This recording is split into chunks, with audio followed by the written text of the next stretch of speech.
E há muitos temores do Trump ele tirar a legitimidade do processo eleitoral. Sabe o que ele vai fazer? Ele já está num processo de desacreditar o processo eleitoral. O Trump só acredita em eleição quando ele ganha. Se ele perde, é fraude. Aqui aconteceu a mesma coisa. Mas numa escala que não dá nem para comparar o que o Trump fez em 6 de janeiro de 2021 com 8 de janeiro. Ali foi uma coisa em uma escala medonha e os republicanos se abaixaram por Trump. Né? Agora, o que aconteceu... E pessoas morreram, né? Tem essa... Também. Não, foi a ocupação... Foi a ocupação. Si. Eles entraram no Congresso, ameaçaram enforcar o vice-presidente. Sabe? A pessoa estava fugindo. Era um negócio... Mas o fato é o seguinte, essa que é a diferença fundamental.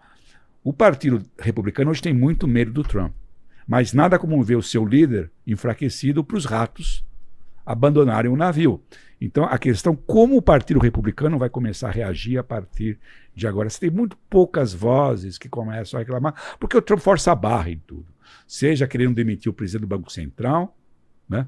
Então ele apronta muito nesse sentido, sabe, de interferência nos processos eleitorais, sabe, as maluquices que ele faz, vou invadir a Groenlândia, vou não sei o quê, não, colocar tarifas que agora foram contestadas pela Suprema Corte. Ou seja, ele desafia, ele fica sempre ali na linha tênue, até onde que ele vai ser um fora da lei, porque o Supremo, que é ultraconservador nos Estados Unidos, inclusive 6-3 são conservadores, e 3 juízes votaram contra o Trump, se aliando aos liberais. Então, pela primeira vez, você sente a sociedade meio indecisa ou se afastando. Só para ligar com a parte externa, lembrando, esse é um país privilegiado, os Estados Unidos, geograficamente. Ele bota a mãozinha no peito, que ele mora lá. Né? Então, vendo? Esse é um país, nós estamos no Brasil. Toca o hino aí, Cascão! Eu sou... Me pegaram. Pode imaginar o Caio Biner comendo seu cachorro quente no Super Bowl. Espero. Agora, mostarda aqui. Isso não vai me impedir do ICE me deportar, se for o caso. Tem essa também. Os caras estão batendo na porta. Eu tô seguro. Mas não, vai ser deportado daqui. Daqui para lá, ou vice-versa. Né? Mas o ponto essencial, se você pegar a história americana, é um país, de fato, que só se mete em conflitos no exterior se for diretamente atacado. Os grandes conflitos. Os americanos só entraram na Segunda Guerra Mundial, depois do ataque japonês em Pearl Harbor. E só foram para o Afeganistão e para o Iraque depois que teve um ataque direto no 11 de setembro. Então, a não ser que haja, digamos, os aliados do Irã, seja o Hezbollah, seja um outro grupo, façam uma loucura e realizem algum tipo de ataque terrorista dentro dos Estados Unidos, é muito difícil você ter um clamor da opinião pública americana para uma intervenção direta dos Estados Unidos no exterior. Vou usar minha prerrogativa de professor para discordar de você num aspecto. Os Estados Unidos participaram da Guerra da Coreia sem ataque direto contra os Estados Unidos. Fala, Caio, é exceção que comprova a regra. Não, mas ali era um ataque direto, eles entraram, demoraram para entrar. Sim. Ali era uma operação internacional muito grande. Era uma operação internacional onde praticamente todas as tropas eram americanas. E foi mais uma lição. Sim. Foi uma guerra que acabou de forma inconclusiva. Lógico. Sim. E demorou. E só tiveram... foram guerras que eles entraram... Era no contexto da Guerra Fria, lógico. Como foi o Vietnã. Como foi o contexto do Vietnã. Sabe? E nunca foi uma guerra que afetou diretamente os Estados Unidos. Sim. A guerra era no exterior. Nesse sentido que não há se não tem um ataque direto, você não mobiliza o país. Como no caso do Vietnã, foi uma guerra que rapidamente perdeu apoio popular. E Coreia também não durou tanto tempo, depois de 3 anos acabou a guerra. E você vê numa eventual derrota legislativa do Donald Trump alguma mudança em relação a Irã e Israel? Essa segunda porque parte, assim, não é necessariamente que o Partido Democrata tem uma postura histórica sempre isolacionista. É que ele ficou mais crítico a guerra porque a reação ao 11 de setembro no Afeganistão e no Iraque foi comandada pelo George W. Bush com uma série de problemas, questão de armas de destruição em massa, que as agências diziam que tinha, que não teve, e o Bush foi criticado, etc. Mas não necessariamente quer dizer que o Partido Democrata vai fugir de todas as guerras possíveis. Não. Depois do 11 de setembro, o George W. Bush chegou a ter 90% de aprovação. O país se uniu, não tinha essa coisa de... Todo mundo era americano. Não só o país se uniu, o mundo se uniu. Todo mundo, o mundo inteiro aprovou a intervenção americana. O que o Trump esquece hoje em dia... defendeu lá. Não, evidente. A Hillary Clinton foi um voto... O Trump é tão idiota que ele fica humilhando os seus aliados europeus que no dia 11 de setembro invocaram o artigo 5 da OTAN de defesa coletiva. O maior número de perdas per capita no Afeganistão foram de soldados dinamarqueses.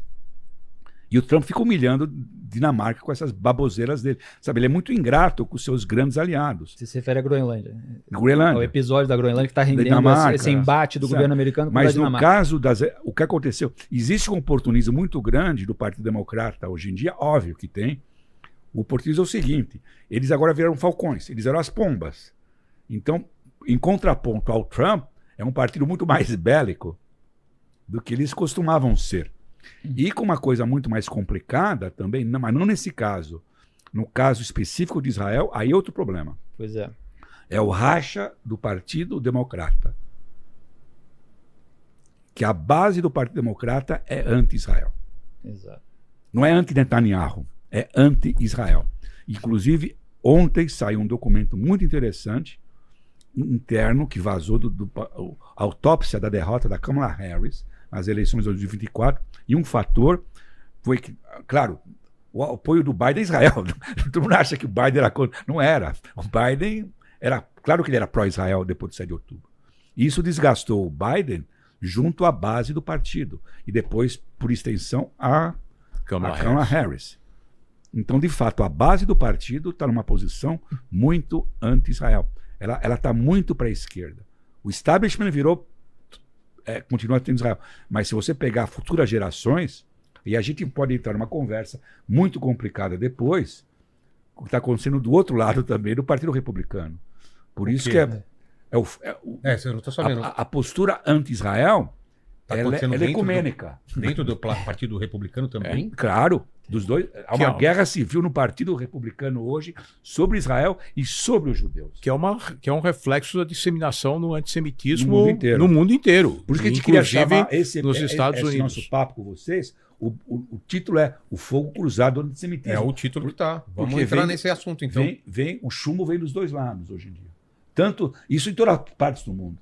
E por que podemos começar. Essa chama foi reacesa, sendo que deveria ser o contrário depois do ataque de 7 de outubro? É exatamente essa a surpresa que Israel, que foi a vítima do ataque do 7 de outubro, os civis israelenses, que foram massacrados pelos terroristas árabes do Hamas e da Jihad Islâmica, geraram uma onda de rejeição a Israel, uma onda de rejeição à postura israelense de defender os seus cidadãos, que só pode ser explicada através da ideia de que o antissemitismo saiu do armário e já estava lá e ninguém mais tem pudor de expressar o seu antissemitismo. Então, quando, por exemplo, se critica e se condena Israel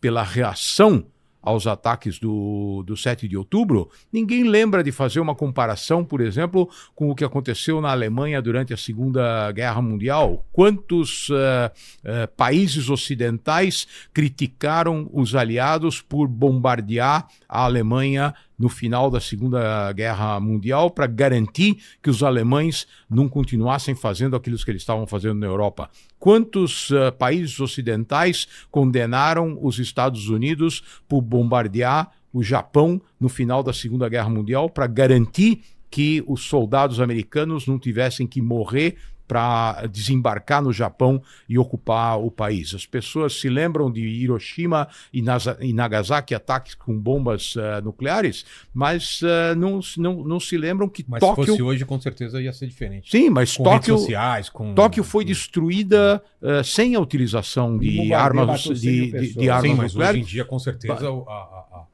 a opinião pública mundial seria outra. Mas por que a opinião pública vai se opor à defesa dos seus próprios interesses? Essa é a questão. Quando Israel se defende atacando a faixa de Gaza e, obviamente, numa guerra, civis morrem, mas nesse caso, porque os civis estão sendo utilizados como escudos humanos pelos terroristas, no caso de um confronto de grandes proporções, como no Afeganistão ou como no Iraque, o número de civis mortos lá foi exponencialmente maior do que os civis mortos em Gaza. E disso ninguém nunca falou, e disso ninguém nunca fala, porque existe um componente de antissemitismo que justifica a crítica a Israel. Se os judeus estão se defendendo e a consequência disso é a morte de civis palestinos, então os judeus e os israelenses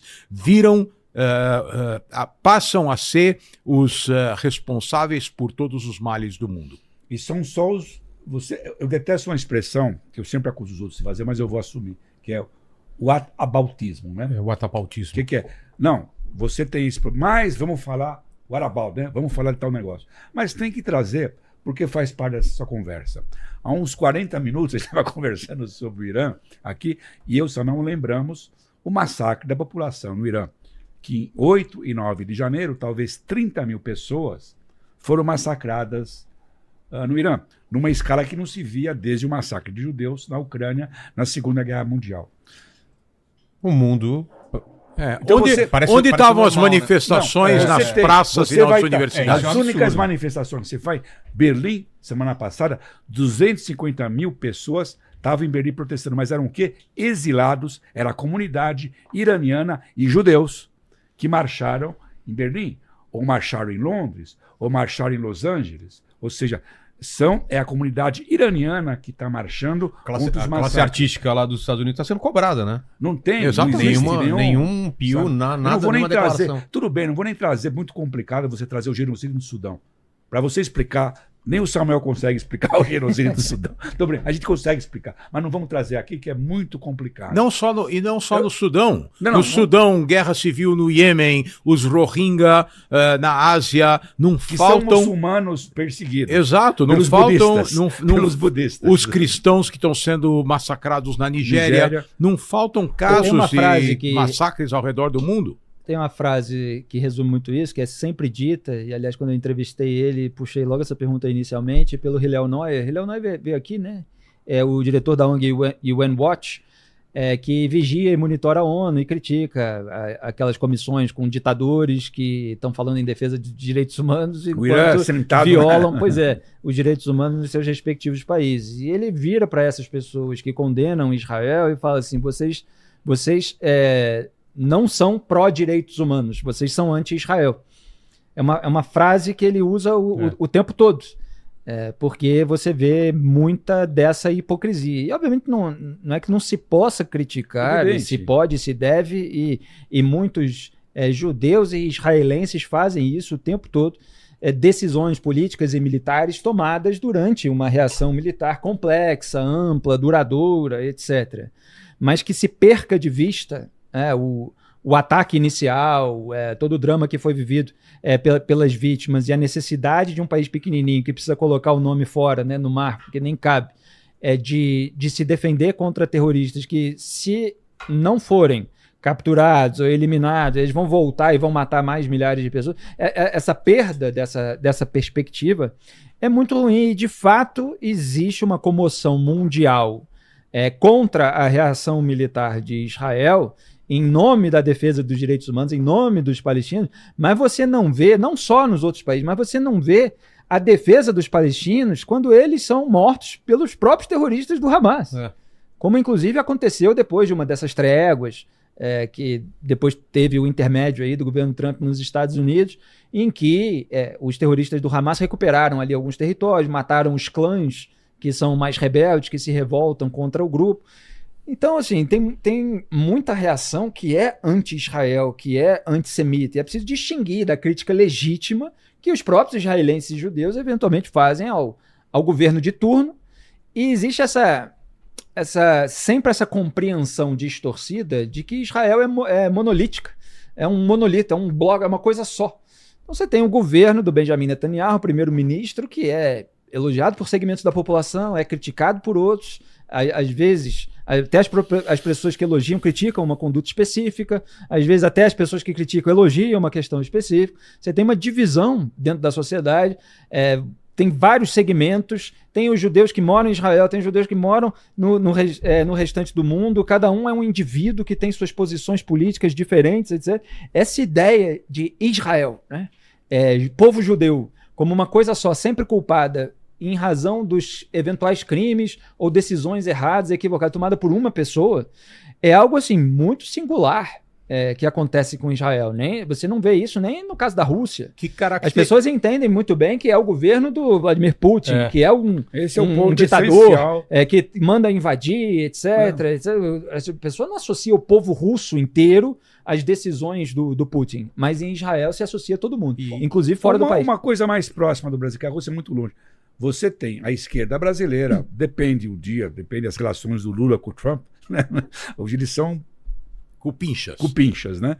Mas você não transfere, vamos usar a palavra correta, ódio, ressentimento que você tem contra o Trump, contra a população americana. Como você usou o caso da Rússia, sabe? O que a Rússia está fazendo na Ucrânia são crimes e crimes e crimes de guerra, sabe? Mas você não transfere esse ódio, sabe? Eu não tenho... Sabe, você pega o caso em todos os países do mundo, não existe... Quando você passa a odiar um povo, aí passa a ser um caso de racismo, de anti não sei o quê. Isso existe em relação... Nós somos muito ativos, especialmente eu, Felipe, em redes sociais. E você também. Quando o cara... Vocês, Caio Blinder é o judeu. Então vocês são responsávees pelas ações do primeiro-ministro Netanyahu. E seria legítimo, eu dou total legitimidade para um ativista político, se ele marchar contra Israel, achando que Israel faz genocídio e comete crimes de guerra, mas ele também marcha pelos iranianos, você discute com o cara. Você está num terreno legítimo de discussão política. Mas quando ele passa a ser tão seletivo, aí ele perde a total credibilidade moral naquela questão. Mas é isso que caracteriza o antissemitismo. Claro. Então, qual é a definição desse antissemitismo que praticamente permeia hoje a sociedade no mundo inteiro? É entender e acreditar que os judeus e os israelenses são os responsáveis por esses males. Não são as condições políticas. Você ainda não se inscreveu, deu o like e ativou o sininho? Você tá louco?